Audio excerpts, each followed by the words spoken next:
ಜೈ ಶ್ರೀರಾಮ್ ಎಲ್ಲರಿಗೂ. ಬರೋ 22 ತಾರೀಕು ಜನವರಿ 22 ತಾರೀಕು ಅಯೋಧ್ಯೆಯಲ್ಲಿ ರಾಮ ಮಂದಿರದ ಉದ್ಘಾಟನೆ ಇದೆ. ನಿಮಗೆಲ್ಲರಿಗೂ ಗೊತ್ತಿರ್ಬೋದು. ಸೊ ತುಂಬ ಜನ ನನಗೆ ಫೇಸ್ಬುಕ್ನಲ್ಲಿ ಆ್ಯಂಡ್ ಇನ್ಸ್ಟಾಗ್ರಾಮಲ್ಲೆಲ್ಲ ಕಮೆಂಟು ಆ್ಯಂಡ್ ಕೇಳ್ತಾ ಇದ್ದೀರಾ ಯಾವ ಥರ ಹೋಗಬೇಕು ಅಯೋಧ್ಯೆಗೆ ಅಂತ. ಯಾಕಂದರೆ ನಾನು ರೀಸೆಂಟ್ ಅಯೋಧ್ಯೆಗೆ ಹೋಗಿ ಬಂದಿದ್ದೀನಲ್ಲ, ಆ ವಿಡಿಯೋ ಬರುತ್ತೆ, ಸ್ಯಾಟರ್ಡೇ ಬರುತ್ತೆ. ಸೊ ಯಾವ ಥರ ಹೋಗಬೇಕು ಅಂತ ಕೇಳ್ತಾ ಇದ್ದೀರಾ. ಅದಕ್ಕೆ ನನಗೆ ಸ್ವಲ್ಪ ಇನ್ಫಾರ್ಮೇಷನ್ ಏನು ಗೊತ್ತಿದೆ ಅದು ನಿಮ್ಗೆ ಹೇಳಬೇಕು ಅಂತ ಈ ವಿಡಿಯೋ ಮಾಡ್ತಾಯಿದ್ದೀನಿ. ಇಲ್ಲಿಂದ ನೀವು ಕರ್ನಾಟಕದಿಂದ ಮುಂಬೈ ಟ್ರೈನ್ ಸಿಗುತ್ತೆ, ತುಂಬಾ ಟ್ರೈನ್ ಸಿಗುತ್ತೆ. ನೀವು ಎಲ್ಲಿದ್ದು ಇರ್ತೀರಲ್ಲ ಅಲ್ಲಿಂದ ಮುಂಬೈಗೆ ಹೋಗ್ಬೋದು. ಮುಂಬೈ ಬನ್ನಿ, ಬೆಳಿಗ್ಗೆ 9 ತನಕ ಮುಂಬೈಯಲ್ಲಿ ಬಂದು ರೀಚ್ ಆದರೆ ಅಲ್ಲಿಂದ 11:30ಕ್ಕೆ ಪವನ್ ಎಕ್ಸ್ಪ್ರೆಸ್ ಅಂತ ಒಂದು ಟ್ರೈನ್ ಇದೆ. ಅದನ್ನು ಹಿಡ್ಕೊಂಡು ನೀವು ಪ್ರಯಾಗ್ರಾಜ್ಗೆ ಬರ್ಬೋದು, ಪ್ರಯಾಗ್ರಾಜ್ ಜಂಕ್ಷನ್ ಬರ್ಬೋದು. ಅದು 24 ಗಂಟೆಯಲ್ಲಿ ತಂದುಬಿಡತ್ತೆ ಪ್ರಯಾಗ್ರಾಜ್ ಜಂಕ್ಷನ್ಗೆ. ಅಲ್ಲಿಂದ ಪ್ರಯಾಗ್ರಾಜ್ ಸಂಗಮ್ ಅಂತ ಒಂದು 10 ಕಿಲೋಮೀಟ್ರ್ ಮೇಲಿದೆ. ಒಂದು ಟ್ಯಾಕ್ಸಿಗೆಲ್ಲ ಹಿಡ್ಕೊಂಡು ಬನ್ನಿ. ಪ್ರಯಾಗ್ರಾಜ್ ಸಂಗಮದಿಂದ ಅಯೋಧ್ಯೆಗೆ ಟ್ರೈನ್ ಸಿಗುತ್ತೆ. ಅಲ್ಲಿಂದ ಡೈರೆಕ್ಟ್ ನೀವು ಅಯೋಧ್ಯೆಗೆ ಬರ್ಬೋದು. ಅಯೋಧ್ಯೆ ಕಾಂಟಕ್ಕೆ ಸಿಗುತ್ತೆ, ಇಲ್ಲಾಂದರೆ ಅಯೋಧ್ಯೆ ಜಂಕ್ಷನ್ ಸಿಗುತ್ತೆ.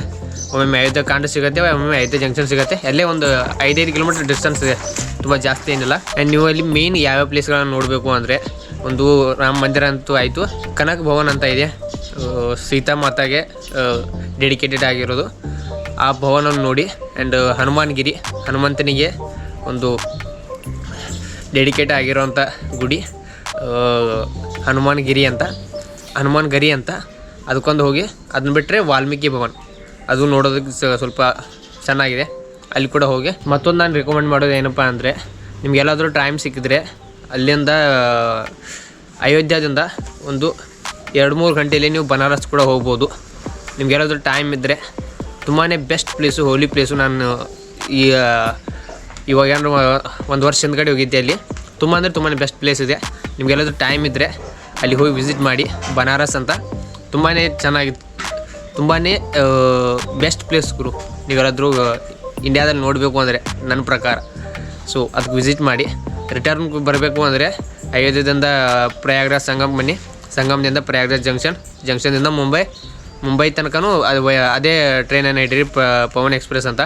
ಮುಂಬೈ ಬನ್ನಿ, ಮುಂಬೈದಿಂದ ಕರ್ನಾಟಕಕ್ಕೆ ಬರ್ಬೋದು.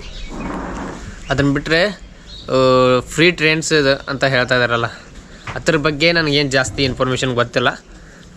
ನಮ್ಮ ಬ್ರದರ್ಸ್ ಎಲ್ಲ ಹೇಳ್ತಾ ಇದ್ದಾರೆ ಫ್ರೀ ಟ್ರೈನ್ಸ್ ಎಲ್ಲ ಇಟ್ಟಿದ್ದಾರೆ. ನಾನು ಎಲ್ಲೆಲ್ಲೋ ನೋಡ್ತಾ ಇದ್ದೀನಿ ನ್ಯೂಸು ಎಲ್ಲ, ಬಟ್ ಕನ್ಫರ್ಮ್ ಅಂತ ಏನು ನನಗೂ ಗೊತ್ತಿಲ್ಲ. ಎಲ್ಲಿಂದ ಬಿಡ್ತಾರೋ, ಒಬ್ಬೊಬ್ಬರು ಹೇಳ್ತಾ ಇದ್ದಾರೆ ಬೆಳಗಾವಿಯಿಂದ ಸ್ಟಾರ್ಟ್ ಆಗ್ತಾಯಿದೆ, ಬೆಂಗಳೂರಿಂದ ಸ್ಟಾರ್ಟ್ ಆಗ್ತಾಯಿದೆ, ಮಂಗಳೂರಿಂದ ಸ್ಟಾರ್ಟ್ ಆಗ್ತಿದೆ ಅಂತ. ನನಗೆ ಗೊತ್ತಿಲ್ಲ. ನೀವೆಲ್ಲಾದರೂ ಕನ್ಫರ್ಮ್ ಮಾಡ್ಕೊಳ್ಳಿ. ಫ್ರೀ ಟ್ರೈನ್ ಇದ್ರೂ ನಾನು ರೆಕಮೆಂಡ್ ಮಾಡೋದೇನೆಂದರೆ, ಈ ಥರ ಟ್ರೈನ್ಗಳು ಇರ್ತಾವಲ್ಲ ದುಡ್ಡು ಕೊಟ್ಟು, ಆ ಥರಲ್ಲೇ ಹೋಗಿ. ಫ್ರೀ ಟ್ರೈನ್ ಇದ್ದರೆ ತುಂಬ ಜನ ಬರ್ತಾರೆ, ತುಂಬಾ ರಶ್ ಆಗುತ್ತೆ, ನಿಮ್ಗೆ ಹೋಗೋಕ್ಕೆ ಪ್ರಾಬ್ಲಮ್ ಎಲ್ಲ ಆಗ್ಬೋದು. ಇವಾಗ ಹೇಳಿದ್ನಲ್ಲ, ಈ ಥರ ಹೋದರೆ ನೀವು ಹೋಗಿ ರೀಚ್ ಆಗ್ತೀರ. ಸೊ ಇದನ್ನು ಹೇಳಬೇಕು. ಸುಮಾರು ಜನ ಮೆಸೇಜ್ ಮಾಡ್ತಾಯಿದ್ರಲ್ಲ ಸೋಷಿಯಲ್ ಮೀಡಿಯಾದಲ್ಲಿ, ಅದಕ್ಕೋಸ್ಕರ ಹೇಳಬೇಕು ಅಂತ ವಿಡಿಯೋ ಮಾಡಿದೆ. ಈ ಶನಿವಾರ ಅಯೋಧ್ಯೆ ವಿಡಿಯೋ ಬರುತ್ತೆ, ನೋಡಿ ಎಂಜಾಯ್ ಮಾಡಿ.